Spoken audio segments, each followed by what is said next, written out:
All right, so today we're talking about how was Japan struggling with its new identity as a great power. Because when we left off with Japan, Japan was becoming an imperialized nation, taking over land in Korea, taking over land in Taiwan. So the first question is, how is modernization creating a conflict in Japan? So the Japanese government was moving towards a Western democracy. Political parties were becoming popular. Universal male suffrage was extended. There was an independent press. There was a Bill of Rights.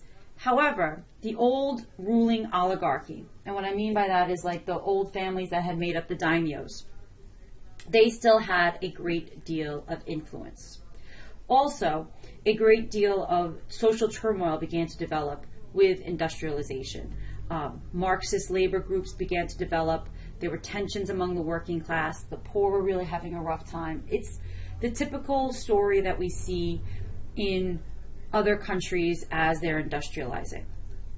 There's also ultra-nationalist groups that wanted to completely reject any type of Western ideas and take a more militant approach in Japan. So you have this conflict.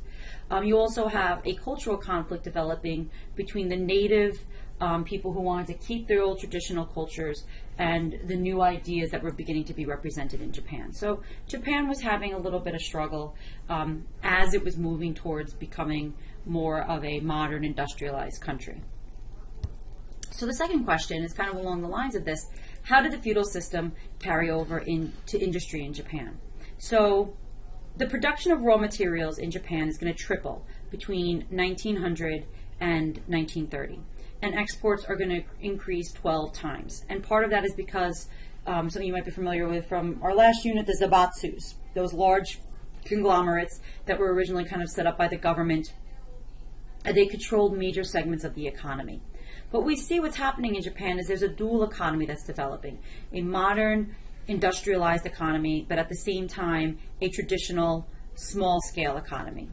The urban proletariat was very poor and poorly paid and lived in pretty horrific working conditions and living conditions. And there was a rapid increase in population, which was resulting in inflation and was resulting in food riots. That being said, people in Japan, as they were working, it tended to the ideas of feudalism and the loyalty to your daimyos and the willingness to die for your daimyos in some ways becomes transferred into the concept of the company and the company that you work for. So meaning that people in Japan would work for a company for life. In the United States, we tend to be much more individualistic, so we take jobs and most people don't work for the same company for the duration of their working career. They change jobs if they get better benefits or better jobs or better days off, whatever the case may be.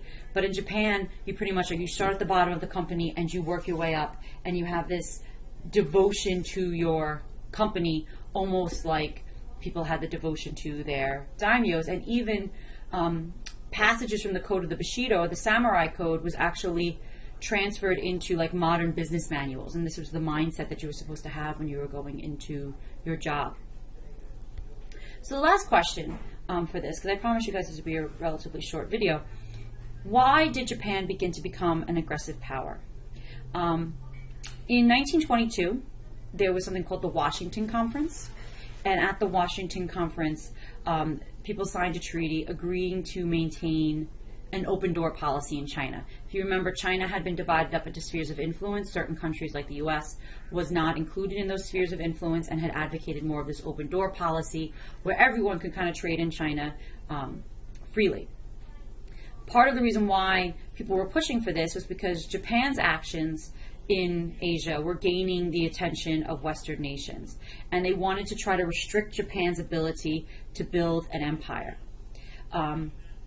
Japan began moving more towards heavy industry, mining, and manufacturing, and since Japan really does not have a lot of natural resources, there was a lot of pressure placed upon a lot of people were placing pressure on the government to locate resources abroad. And the way that that's going to be done, essentially, is going to be through expansion. So military officers and the ultra-nationalists were advocating aggression to protect Japan's place in the world. Now, if we look at this map here, this is showing Japan and its territories as of 1933, so leading right up to right before the war. So there's a reason why Japan manages to gain the lands just north of Korea, which is known as Manchuria, which today is actually part of Korea, this land right here. So in 1931, the Japanese had been building railroads across Manchuria to kind of facilitate trade. And on September 18th, 1931, we have something that's known as the Mukden incident.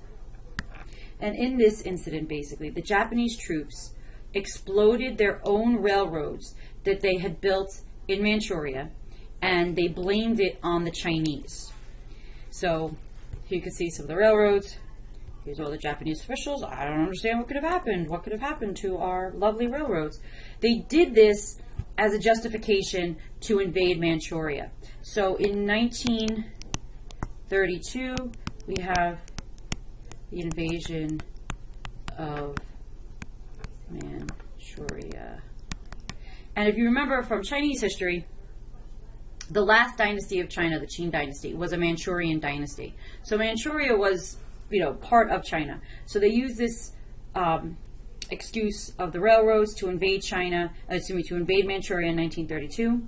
The Chinese appealed to the League of Nations to look for help. And the League of Nations, again, really did not do much of anything. So the League of Nations condemned the attack, said that Japan was wrong to engage in it, but did nothing. As a result, Japan got angry that they were even told that they shouldn't have invaded Manchuria, and they're going to pull out of the League of Nations. So we see that Japan is beginning to become an increasingly more aggressive power. This is actually a monument in Manchuria to the invasion. And no one's really being able to do much to stop them. So we see Japan's beginning to build itself a Pacific empire. And if we go back to this map here, let me just erase some of this stuff here. Get the eraser. Let me erase. If we go back and we look at this map here, we see again that this area here that's already circled as Manchuria, but if we look at the map, Japan is going to begin to occupy China in 1937, and then they're going to gain some more land in 1938. So the bottom line is World War II is going to start in China and start in Asia earlier than World War II in Europe, because you could say 33 is the beginning, or you could say 37 when they really begin to bomb and then take over larger portions of China. So the summary question that I want you to think about is, how is Japan adjusting to their new position in the world?